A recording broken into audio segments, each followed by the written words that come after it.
तेजस्वी यादव सदन से गायब हैं। आईपी गुप्ता तो अपना वहां पे दिखा रहे हैं अपना जो भी भाषण के थ्रू ही, लेकिन तेजस्वी यादव जो नेता प्रतिपक्ष हैं वो गायब हैं। विपक्ष लगातार कई तरह के कानून व्यवस्था पर सवाल उठा रहा है, जिस तरह से नीट छात्रा का मामला हुआ वो सवाल उठा रहा है, लेकिन नेता प्रतिपक्ष ही इतने दिन से गायब हैं।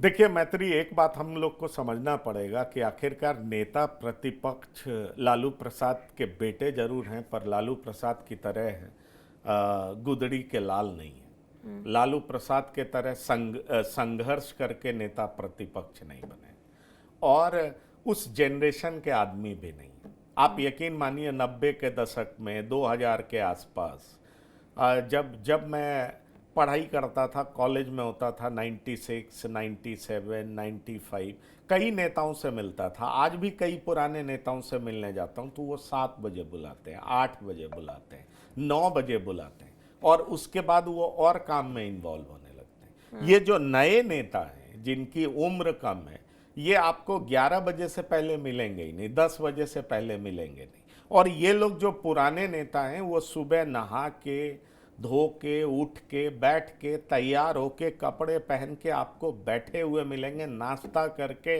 7, साढ़े 7 बजे अपने घर पे आपको बैठे हुए मिलेंगे। और मिलने का इनके पास सबसे अच्छा समय यही है। पर ये जो नए जनरेशन के जो नेता हैं, ये बात अखिलेश यादव के लिए भी उनके क्रिटिक्स कहते हैं कि 12 बजे से पहले तैयार ही नहीं होते।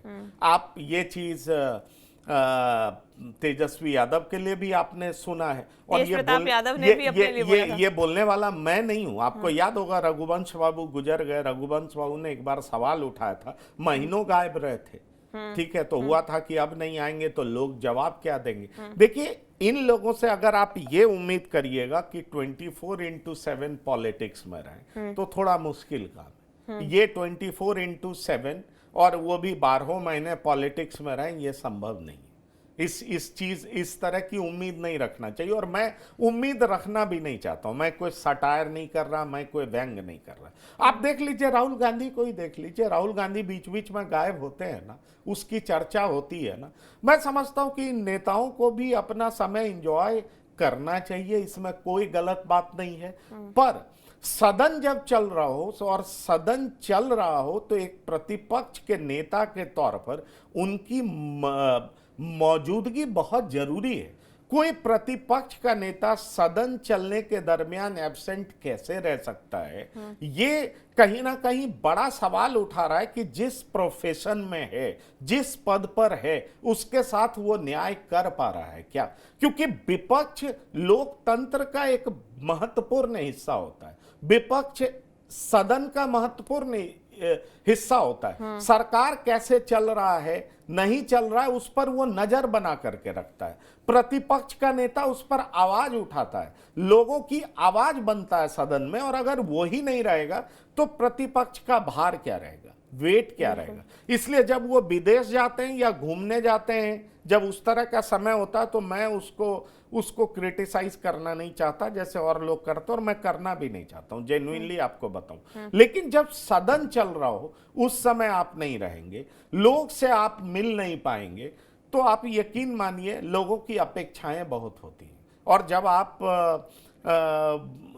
भाई नेतागिरी में हो, जब आप पब्लिक लाइफ में हो, तो फिर पर्सनल लाइफ आपको कब जीना है ये तय करना पड़ेगा और उसको आपको मैनेज करना पड़ेगा। तो मुझे लगता है ये सवाल जब उठता है और बनता है तो उनके पार्टी के लोग ही एम्बैरेस्ड होते हैं। और एम्बैरेस्ड होते हैं तो बहुत तरह का सवाल उठता है कि क्या आरजेडी का नेतृत्व एक फाइटर के हाथ में है क्या? आप देख लीजिए लालू प्रसाद ही थे, लालू प्रसाद से लोग मिलने जाते थे तो लालू जी मिलते थे। और लालू जी ऐसे ऐसे समय पर मिलते थे, उनके बारे में कहा जाता था कि मिल के लोगों का जितना भी गुस्सा होता था, मन में जितने तरह के सवाल होते थे, वो सब दूर हो जाते थे, जवाब मिल जाता था। वो इस तरीके से मिलते थे। पर आजकल के जो नए नेता, और वही तो मैंने आपसे कहा कि तेजस्वी यादव की खिंचाई इस बात को लेकर के उनके पार्टी के भीतर से ही होती रही है। और तेजस्वी यादव, हालांकि 2020 का कैंपेन मुझे याद है, मैं उनकी बहुत सारी सभाओं में गया था, एक एक दिन में वो 13-13 जगह पर पहुंचते थे और ये बड़ी बात थी, हेलीकॉप्टर लेके जाना, उससे भी ज्यादा जगहों पर पहुंचते थे और उसकी बड़ी चर्चा होती थी। लेकिन इस बार नीतीश कुमार की चर्चा हुई। सोचिए, जिस नीतीश कुमार की बात हम लोग करते हैं कि वो बीमार हैं और कई बार उनके एक्शन से ऐसा दिखता भी है, लेकिन यही नीतीश कुमार चुनाव के दरमियान जब मौसम खराब होता था तो वो बाय रोड चले जाते थे। तो ये बताता है कि एक लीडर के तौर पे उनका इन्वॉल्वमेंट कितना है, एक लीडर के तौर पर वो जिंदगी कैसे जीते हैं। और जो तेजस्वी यादव का एक्ट है वो अभी भी बताता है कि तेजस्वी मैच्योर्ड तो हुए हैं, लेकिन अभी और उनको मैच्योर्ड होना बाकी है। तेजस्वी को यह समझना पड़ेगा कि पब्लिक लाइफ में आने के बाद ऐसे कई जगह हैं जहां पर उनका आना, उनका रहना, उनकी मौजूदगी उनके पार्टी के मनोबल को बढ़ाता है, उनका एब्सेंट रहना उनकी पार्टी के मनोबल को तोड़ता है। और वो अगर इस तरीके से बिहेव करेंगे तो निश्चित तौर पर एक प्रतिपक्ष के नेता के तौर पर उनको गंभीरता से लोग नहीं लेगा। और इसलिए देख लीजिए, उनके जो विरोधी हैं उनको मौका मिल जाता है कि भाई प्रतिपक्ष के नेता हैं कहाँ, इतना इंपॉर्टेंट सदन है, सेशन है, बिहार का दशा और दिशा तय होगा और उसमें अगर प्रतिपक्ष के नेता मौजूद नहीं रहेंगे तो सवाल तो उठना लाजमी है। वैसे ये बात भी सच है कि उनके पैर में चोट लगी हुई थी। आपको याद होगा पहले दिन जब वो आए थे तो वो व्हील चेयर पे आए थे, उसको लेकर के लोगों ने कहा कि भाई, तारीफ भी हुई कि पैर में दर्द है, ऑपरेशन हुआ है अंगूठे का, तब भी वो आए हैं। लेकिन तब वो आए, फिर अभी क्यों अनुपस्थित हैं? ये लोगों को जानने का अधिकार है कि भाई उनका प्रतिपक्ष का नेता सदन में मौजूद क्यों नहीं है।